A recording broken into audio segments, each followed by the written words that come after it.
Hey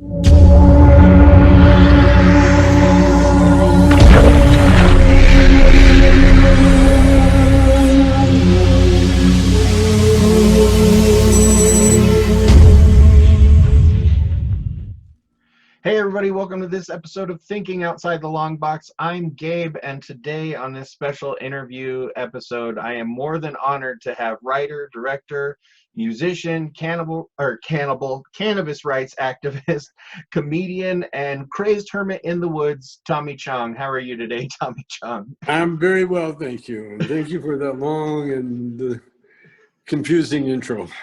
Yeah, I definitely put you in the corner of cannibals there for a second, so sorry about well, that. that's okay. That's okay. I'm Canadian. No, I'm Chinese. We eat anything. Yeah. So looking back on your acting career, and I want to just jump right into it with Color Out of Space seems to be one of the only horror films that you've ever been in. It is the only horror film that I was in. And I'm not a horror movie. Well, as a movie maker, you know, I'm a big fan. But as a watcher, I do too many.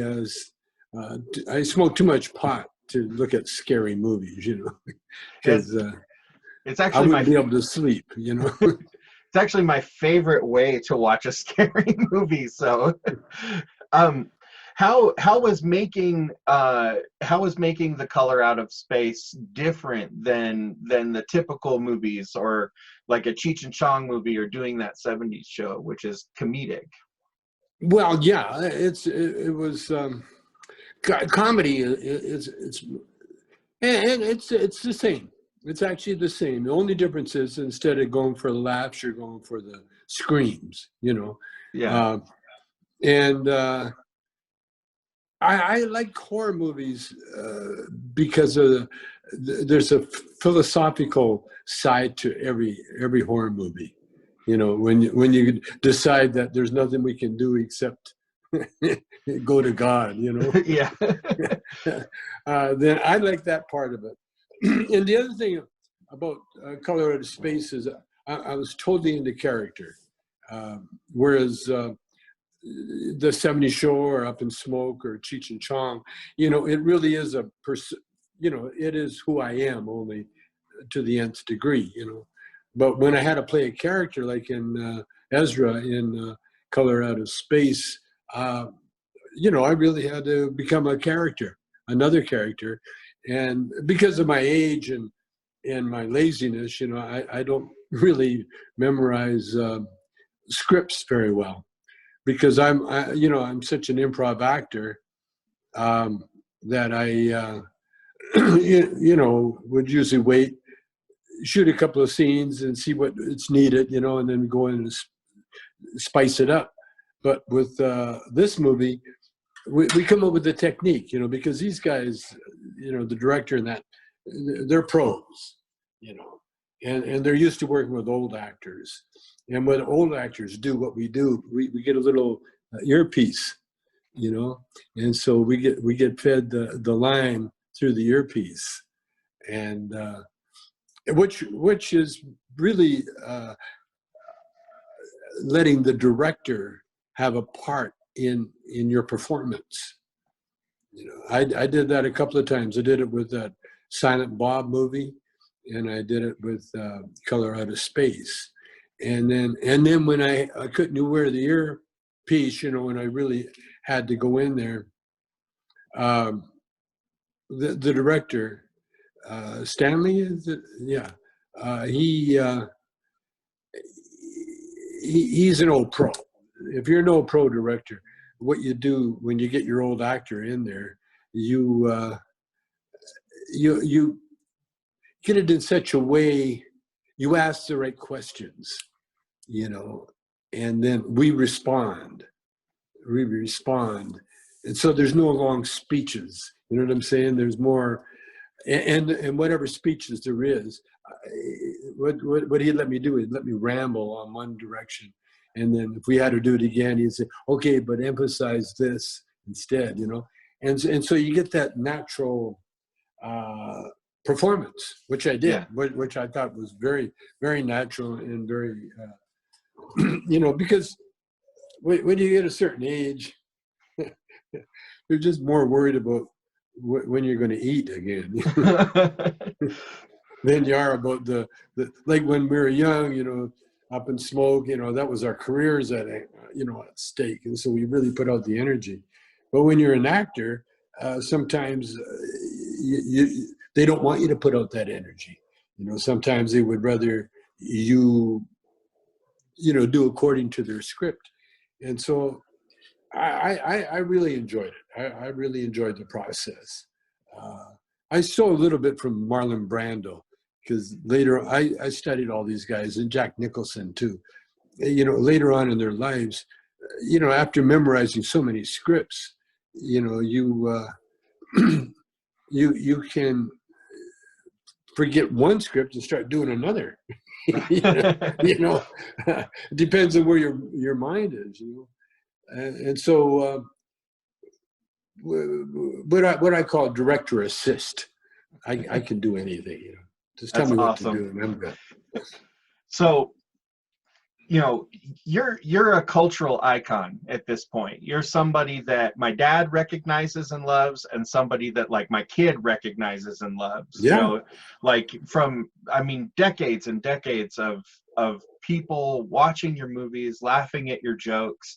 When you first started working in entertainment, what was your ultimate goal besides, you know, pay the bills? My ultimate goal always was to entertain, you know, and like do the job at hand. You know what I'm saying? Yeah. Like people that sand floors for a living, you know. It's much the same as acting. You know, you got a job at hand, you got to do your job, and you got to make whoever paying you happy. Right. See, that's the main thing, you see, and that was the difference with entertainment. With me, I started out playing guitar. I could play guitar quite early, 8 years old. I picked it up, and there's a fiddle player across the field from where we lived who built his own house. And then turns out he's one of these jack of all trade guys. You know, he could play a fiddle, but he always needed a guitar backup. And the guy that was usually playing guitar backup with him, you know, we lived in the country, so the guy couldn't make it to this party one time. And so they knew that I could play guitar. So next thing you know, I'm sitting beside the fiddle player, and I'm the backup guitar player. And so I learned how to play backup guitar for dances, which is a lot different than taking lessons from a music teacher, and they teach you a song and then you play it and then you just stay on that one song. Well, with me, I was doing dances. So I had to learn, at least 10 different songs, different, and play them all the way through without stopping, you know. And so I developed some really good chops doing that at a real early age. And that training, you know, as apprentice, I was an apprentice, but I was apprentice dance hall music player, you know. I didn't learn the guitar. In fact, you know, I never really had an interest in learning music for music's sake. When I was, you know, growing up in the country, you had chores, you see, and playing guitar was like one of my chores that I really enjoyed, but it was tough. It was very tough. But I learned discipline, and I learned to sit through the horrible long hours, you know, and do it and come out on top very early in my life. And so that when I ended up hooking up with, you know, the singers, you know, where we started our own band, because up until then I was backup guitar playing for everybody, but that gave me a good view of what's going on, but not doing it. So I got to study, and so I studied. Then we started playing clubs. I started, you know, being around comedians, you know, that would come on first. and you'd sit through and listen to their act, you see their act, and pick up jokes, and then hanging out with other musicians, and like especially jazz musicians, they're expert comedians, every one of them.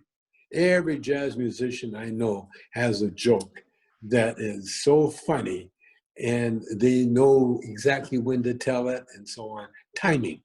Right. So I learned all that from, my early years of playing music. And then that was the only thing I wanted to do. I went all through school and everything else, but the only thing that really got my attention was being a musician, and not just being like a symphony orchestra. Like I never really got into classical music until way later, but playing for people and making people happy, that was the bug that got me, and it's carried me right to where I am today. That's awesome. It's interesting to hear you talk about the discipline of like learning how to play music, learning how to do comedy, learning how to become what you are, a writer and a director and all these other things. Especially considering that most people would think of you maybe as undisciplined because of the act that you portray in the movies. When you're differentiating those two things in your life, is it difficult sometimes? Do people approach you in weird ways, or do you? Oh yeah. Yeah. Do you have to respond and be like, this, I'm not like that all the time?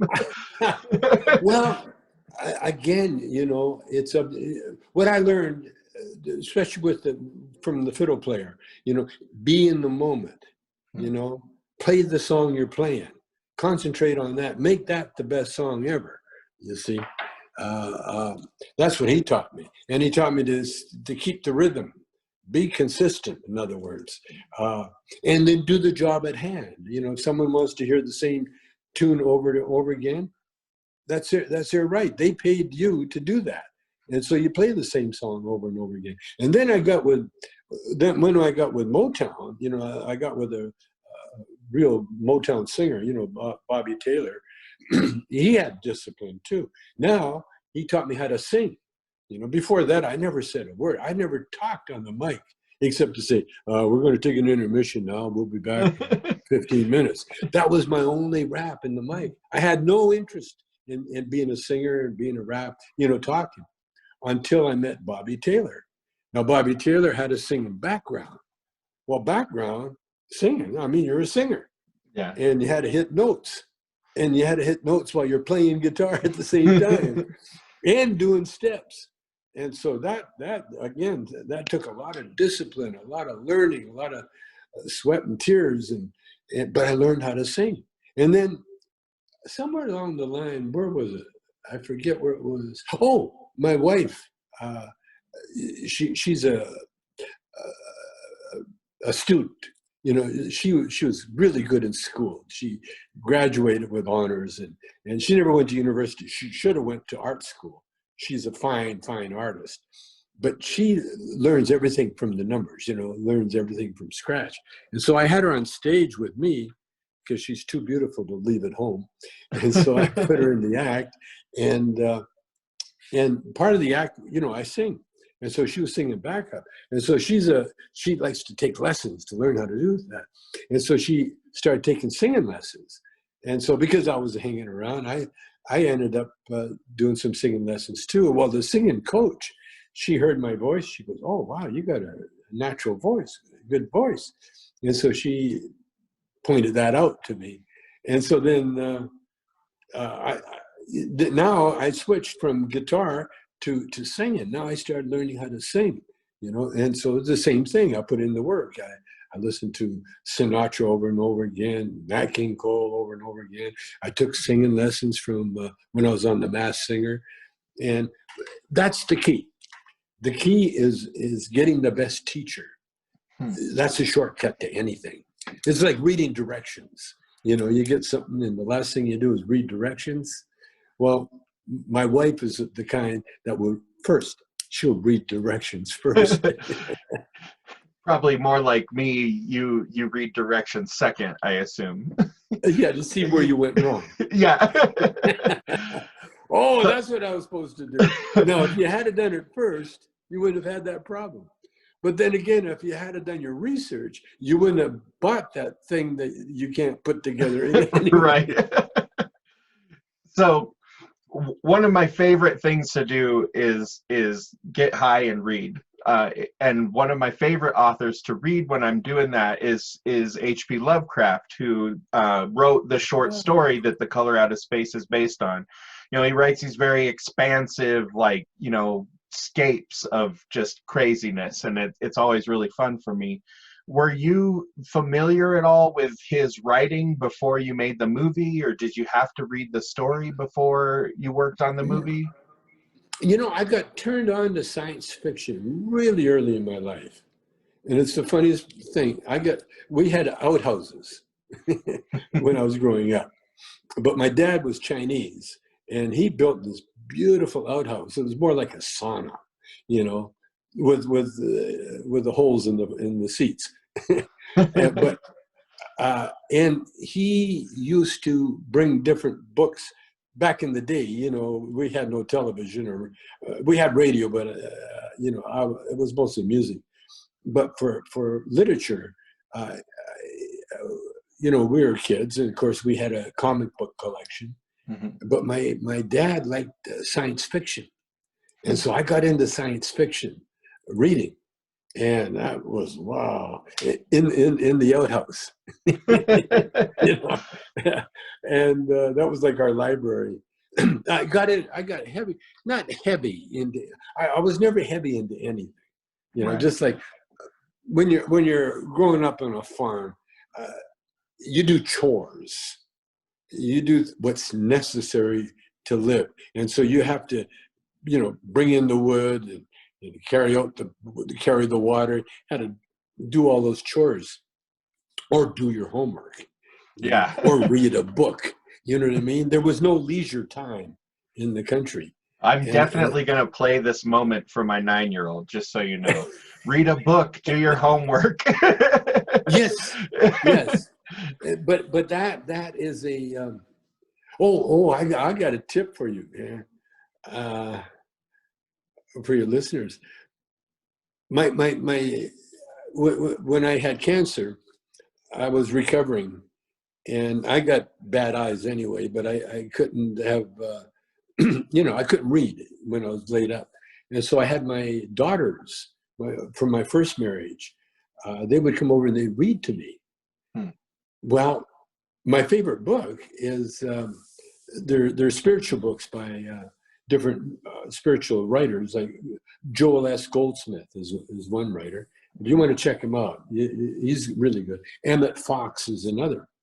And these are books that, you know, they're spiritual books, so you can read them over and over and over and over again, you know, and always get something out of it. So I had my daughters read to me, and two things happened, man. First of all, I got to hear those words again. And then second of all, my kids, my daughters, got to read them. And you can't read a spiritual book without being affected. Right. Because it's very personal. And so now we've got a little tradition where my daughters they'll phone up, do you want a chapter, Dad? And so I say, yeah, of course. And so they come over and they read a chapter to me. And so what I do, I pay them for it. I pay them, you know, I give them a nice little chunk of money every time they do that.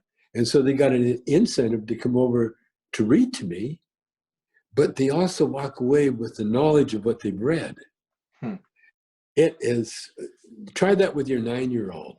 If you want them to figure out something, say, listen, hey, do me, what is it? Read this for me.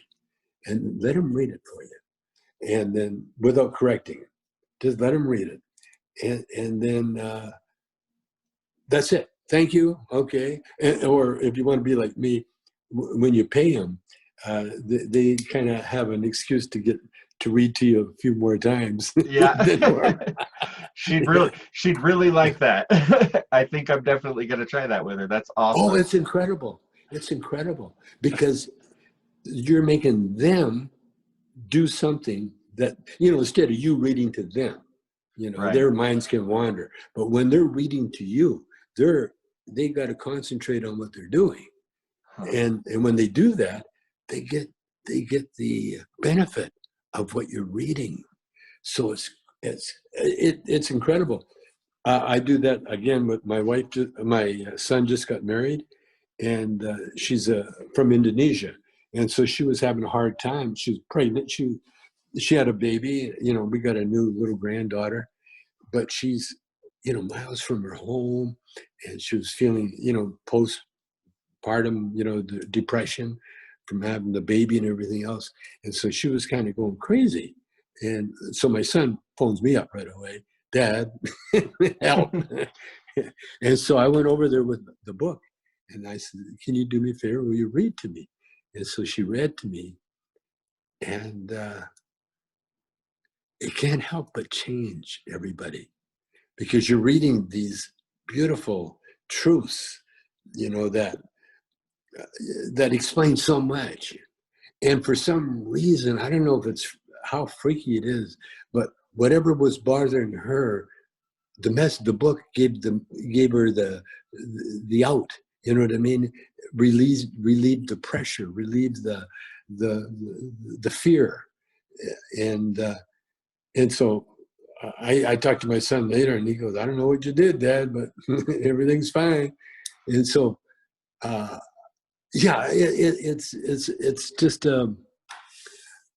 it's a beautiful thing, because the spiritual books that I'm talking about, Emmett Fox, for instance, what he does, he explains the Bible.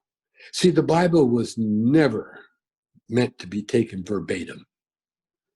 The Bible really is stories. They're like fairy tales of that could happen to anybody. Right. And there are code words in the Bible itself.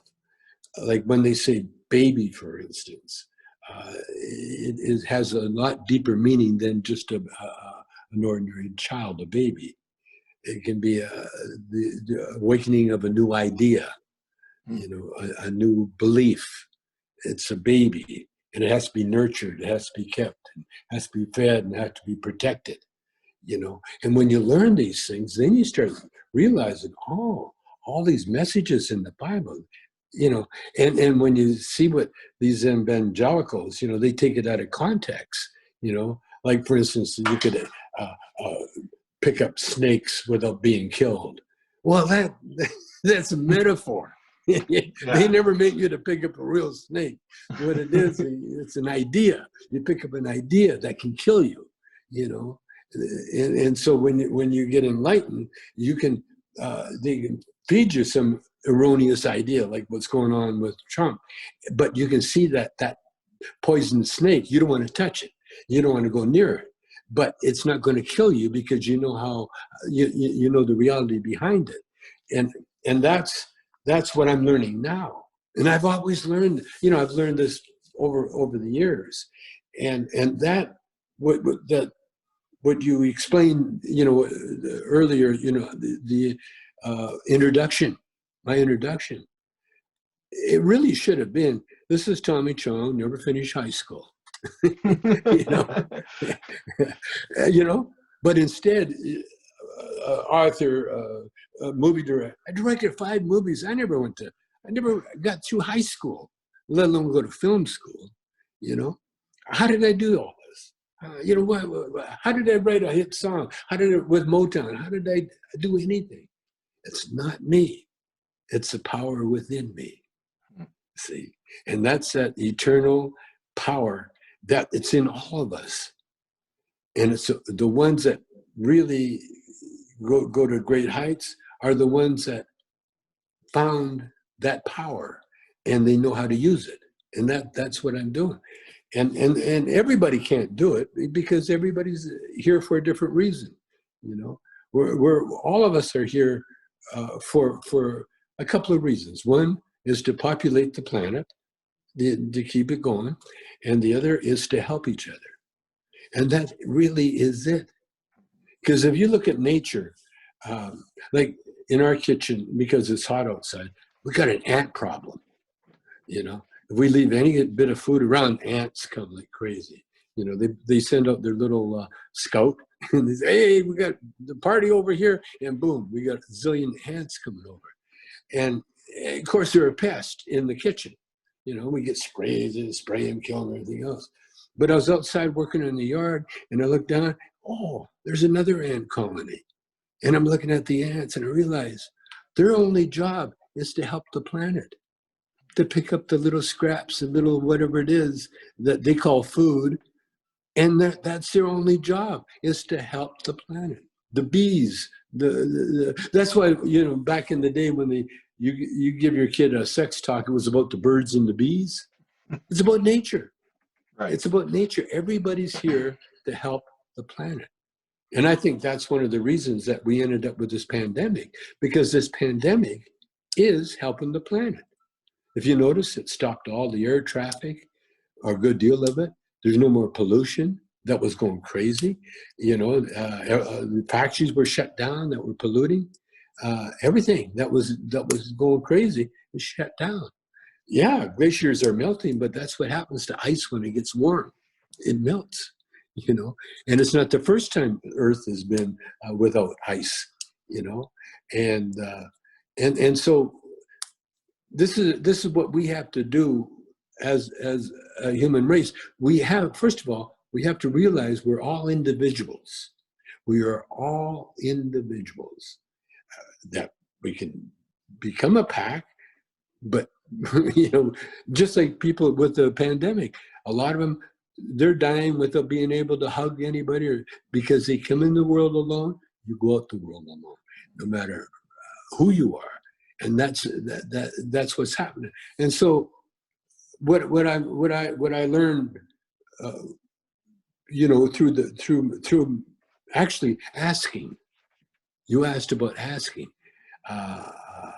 That's in the Bible too. Again, you don't take it verbatim. Like the story about Noah, for instance. Noah, it's a very homophobic story. You know, having two of each. You know, two of each. You know, that's man and woman, you know. But yet in the story of Noah, Ham took liberties with his dad. He has a homosexual affair with his dad, and it's a no. Now, see, that's all fiction. There was never a flood. Yeah, there was a flood, but there was never a flood of the biblical proportions that Right. where Noah built this big boat and got all the animals on there. That's fiction. That was fiction, but it's kind of fiction that has a message. And see, for back then, that was a message. The really message is that there's going to be a dove, and there's going to be the flood is going to subside, no matter. In other words, that's like saying we got troubles, like we got a flood of a pandemic going on right now, but eventually we will get the vaccine. We will control it, like anything else. We'll get it under control. Not before we learn a lesson, which we're learning, and like so my point is, if I have one, is that everything we need is within ourselves. Everything. There's not a thing that we don't have inside us. We just have to go inside to get it. Some of us can do it. Other of us not at this stage, you know. and that's the way life is. That's awesome. Like, I'm not gonna lie. I've been watching your movies, and I've been a fan of yours, and you know, kind of followed your career effectively since I was in middle school. And I was hoping that when we had this conversation, it would be like this, where it's you talking about some of those important things that you've learned, because there's so much to the world that I feel like you have seen and experienced and taken in, because when I hear you talk in other interviews, you're so able to express, you know, that notion that like anything that you want to do, that power's inside of you. And that's something that I've been a huge advocate of for a very long time, you know, and Yeah. it's awesome to hear that from you, I guess, which is weird to say out loud. Well, the truth is, remember that Open Sesame, you know, that Arabian stories, you know, that was the magic word, Open Sesame, and then the doors would open and there would be all the gold and all the treasures of the thing. It's a magic word. The Arabs were very brilliant race of people. They give us so much. Science, they give us the alphabet, they give us mathematics, you know. There's so many things that they discovered. The same as the Hebrews, you see. And the Hebrews, so much, they give us the concept of the spiritual God, you see. Before that, you know, they were worshiping the sun, the moon, the rocks, the water, you know. There was a God of everything. And it wasn't to the Hebrews, and it was the Hebrews, the shepherds, alone in the desert at night, watching over their flock. You know, they got that hit, that inspirational. They were touched, you know, by this God of spirit, the spirit. You know, God is spirit. And I did one time. I was at the Skirball place in LA. It's a Jewish community center. Okay. And it was very and so what they do, they give awards to comedians, which is a very cheap way of getting a comedian to work without getting paid. you know, and you can pack the joint and you get a plaque or something, you know. And so when I got invited to do my comedy there, they just knew the name, you know. They didn't really know the guy behind the name, and so I went up there, and rather than do an act, which if I'm hired to do comedy, I'll do comedy. You know, if it's a comedy store, they want, I'll do a set. But if I'm hired to, like now, you know, to give my views, you know, that's what you get. so I was there, and I went on a roll, and because as you can tell, I'll get on a roll, and I'll be talking, especially if I smoked up. And so I was on a roll, and my wife, who was my partner on stage, you know, she tried to she was giving me the, okay, that's enough. Because that's how personal religious beliefs are. You know, you can't even share them with your wife, right? Know, because she's the opposite. She's your, you know, she's one that no, I don't believe that. You know, she's the yin and the yang. And so when she started doing this here, I said, I laughed, you know, because I wasn't going to do it. You know, I'm not go into comedy. I got so far off, you know, especially talking about the Hebrews, the shepherds, and that, and the and God, and but I had a guy after come up to me, and he wanted to hear more, because that's what happens, you know, because we're all searching, whether we know it or not. We're all looking, you know. And sometimes, you know, we find it, other times we don't. And for sure, we're all here learning. That is for sure. And because, you know what I learned, in order for, you know, in the physical universe, there's, for every action, there's a reaction. Okay? So in order to have up, you have to have down. You can't have just up, you have to have down too. You know, that's the nature of the thing. The magnetic field is a good example. North, South Pole. You know? Right.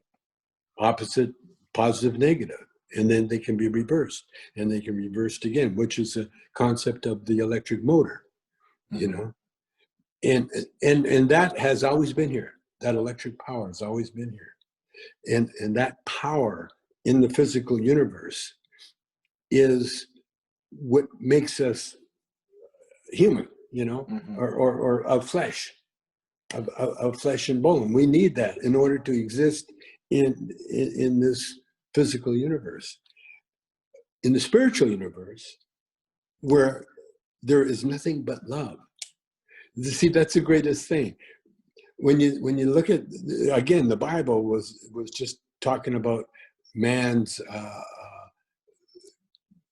how to explain this stuff to man in a form where they can understand it, you know. And that's why we invented the devil, you know, because you had to have the opposite. They had the opposite of good. You had to have bad, and if you have good, you have to have evil. And what's the evilest thing? We had to put them in a form that we could understand. And when you do that, it's not real. See, it's not real. And that's what, you know, watching Trump go off on his thing. I enjoy Trump because you know, I know he is a devil. He's not the devil, but he is a devil. And that's what's needed, because without Trump, you can't have a John McCain, for instance.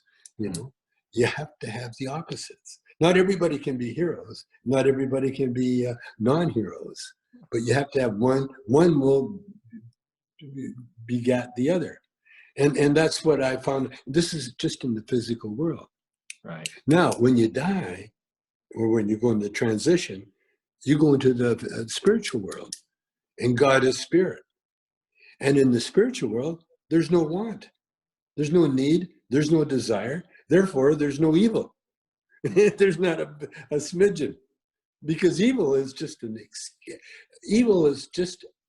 a huge mistake, just wrong mistake. And like my book said, you know, when you go to heaven, you'll find Hitler up there. You'll find everybody up there, you know, or, you know, in that space. And they won't be doing bad things, because you can't. There's no need for it. The only need for it, like greed, has to be in the physical world. Because what is greed? Well, you got more than you should have. And that's the other thing. Again, and the native tribes showed us this too, is that like in the West Coast natives, they got a tradition called potlatch. Have you heard of the potlatch? I have, randomly because of a comic book, but yeah.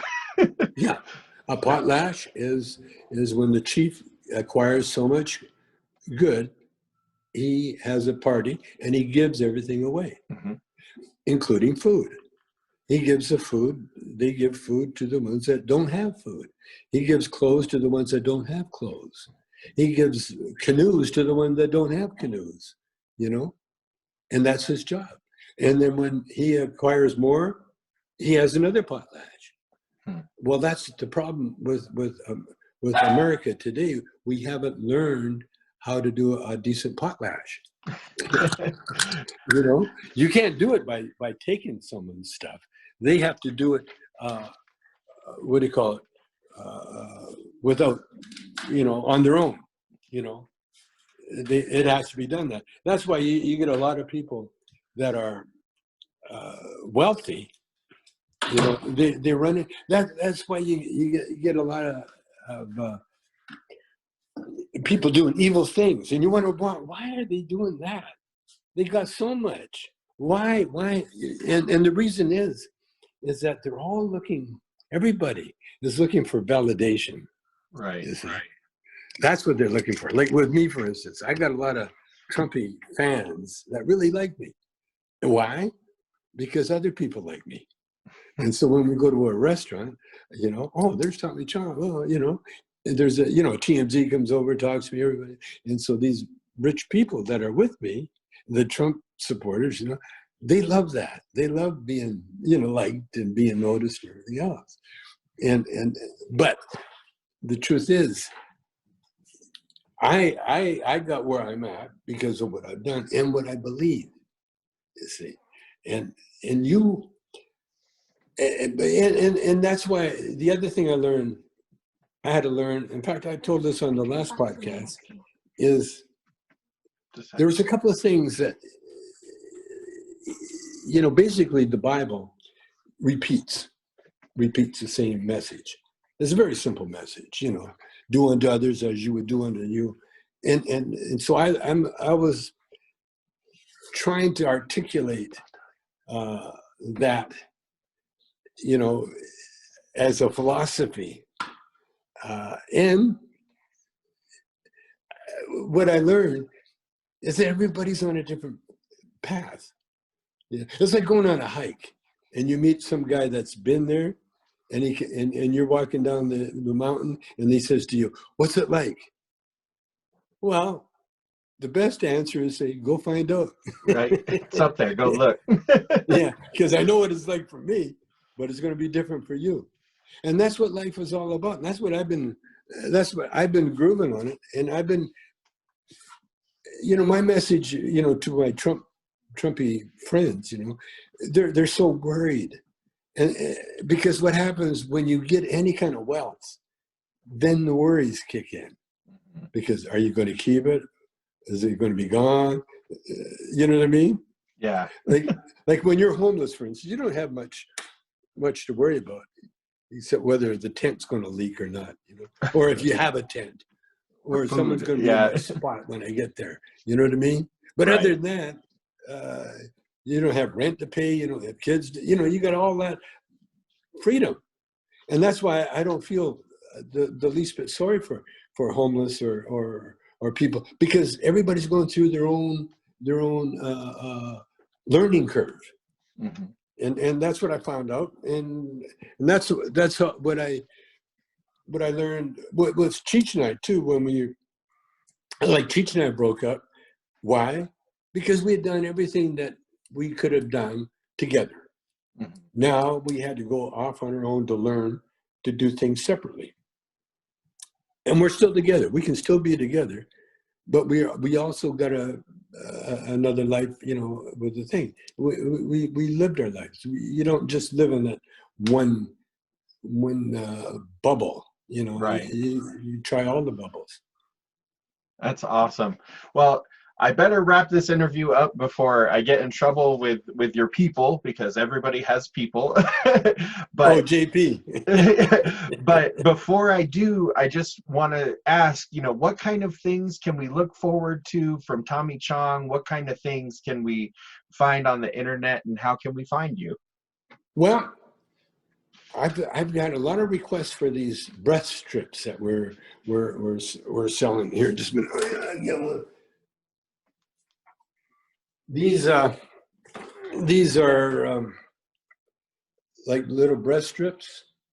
I got it upside down there, and what they do, it's a nice high.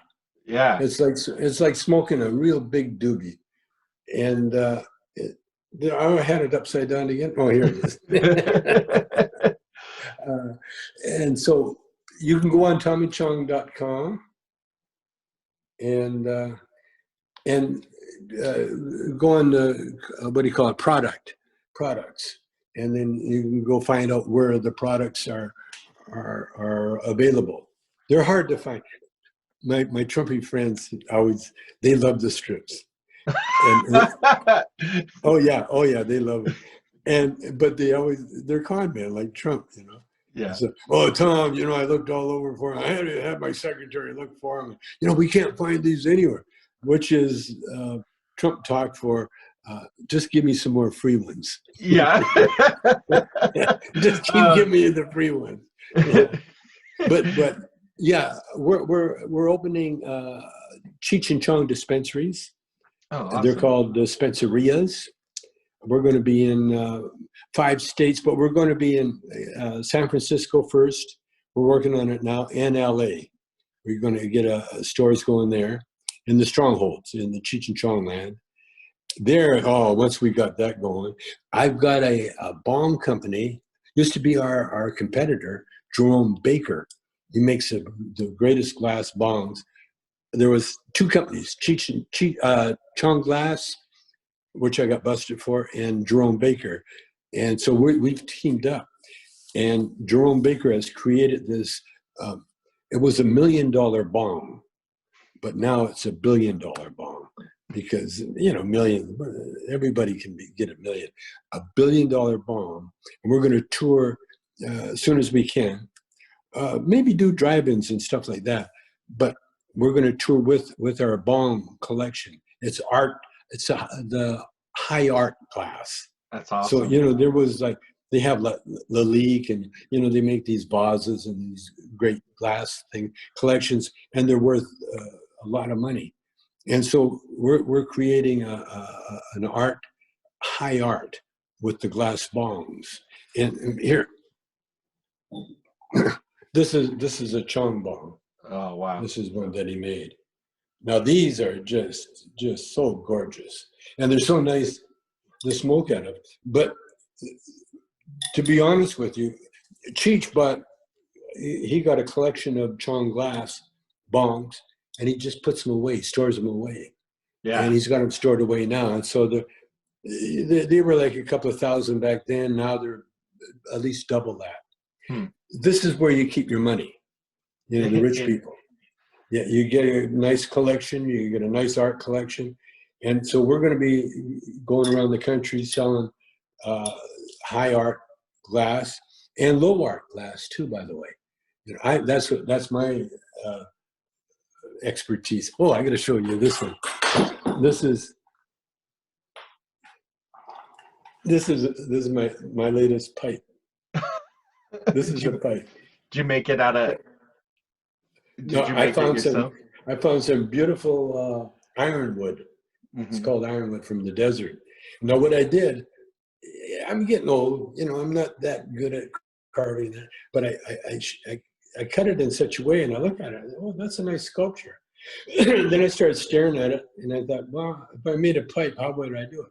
So what I did, I put the bowl here, the bottom, and the stem here.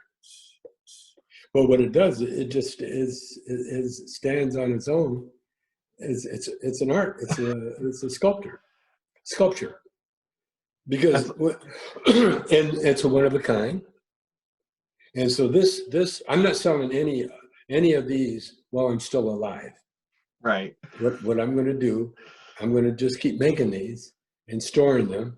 I've got some other bongs that I will, when we do our bong show, I will be selling a very limited amount, because these things, after I'm gone especially, they'll be priceless. You know, I got an original Tommy Chong pipe, man. I saw it on TV, I saw it on the show, and now I got it. It's one of a kind. You don't get, there's not another one like it. And that way, it keeps its value. And not only keeps its value, the value raises. There are very little things, you know, that keep value like that. Yeah. You know, guitars is one of them. If you got the right guitar, you know, it'll increase in value. But it's a personalized thing. Going back to who we are, we're one of a kind. I'm one of a kind. And if you got a pipe, now I make these necklaces. They're called Nada pipes. Again, you know, my friends, where can I buy one? And I said, nowhere. Because when I'm dead, then that's my inheritance for my kids, right? For my family, and like a really amazing legacy to leave behind too. Like it's not like you've created this amazing body of like film and comedy and music and sculpture. Like you are a man of all trades. You know, the jack of all trades that taught you in your past how to play guitar. You have become that man. So yeah. And the thing is, I give glory to the where the power came from, you know, and the power is there, and it's eternal. It's eternal. It'll go forever. When I'm gone, I'm not gone. I'm just rebooting. You know, I'm just going back and get the next assignment. I saw I saw a couple of shows. I got to tell you really, really quickly. Yeah, you're fine. Jermaine Jackson, you know, the Jackson 5, Mm-hmm. he was on this show where he's in Africa, I think Nigeria, I think it's around there.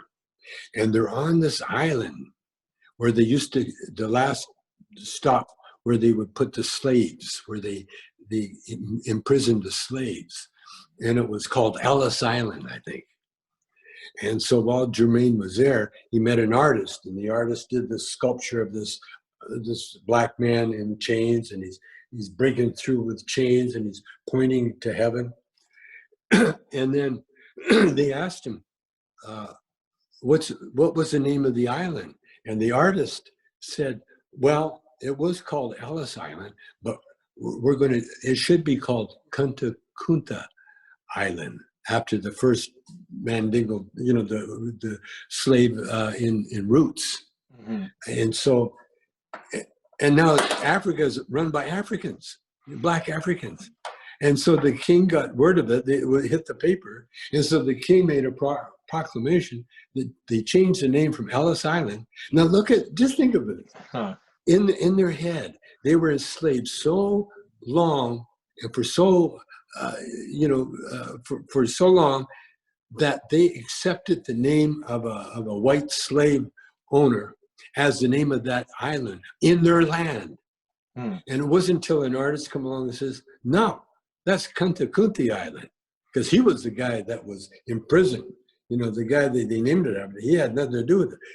Kunta Kunti was there, and they showed this little cell that they put the big slaves in to break them. You know, because they're so crowded, and you know, the ones would die, the weak would die, the strong would survive. And so they named it, they renamed the island Kunta Kunti. And then they had a celebration. They had all the blacks coming with their dancing and their drums and everything else. And it was so liberating, because you know what they liberated? Their own mind. They were no longer slaves. Now they own the land. They have the power to name the land. And so that enlightenment, and that's where we are. You see, that's once you get clarity, then you can look around, and that clarity comes from God. Once you look at the world through God's eyes, all you see now is beauty, and you behold the glories. Because everything else is just momentarily working toward the same cause. You know, like we're whipping through space very fast. We're whipping through space at a speed of 1,036 miles an hour. And that's not going to stop. And when it does, there will be another planet or whatever, or maybe something, maybe we're in another universe. Who knows? But life right now, see, right this very instant, is what you imagine it to be. And that was the great thing about getting back to the movie. Wasn't it weird? The weirdest thing about that movie, I shot that movie, and a year later, this pandemic hit. Exactly like Ira said in the movie. Yeah, I was watching it again yesterday. I was like, oh, that's weirdly ironic. So I don't know. It's crazy. Not ironic. You know, I've been a party to a lot of this deja vu. I've been there before. You know, I remember that happening. Well, look at Cheech and Chong movie. Look at our movies. Mm-hmm. In Nice Dreams, we're selling weed out of an ice cream truck. And guess what? When we go on the road, we're going to be selling weed of an ice cream truck legally. Right. Well, that is amazing. Tommy Chong, thank you so much for being on our show. Like, this is honestly like one of my life goals, is to have a conversation with you. So thank you very much. I check that one off of the bucket list. Oh, good. Okay, then. Thank you.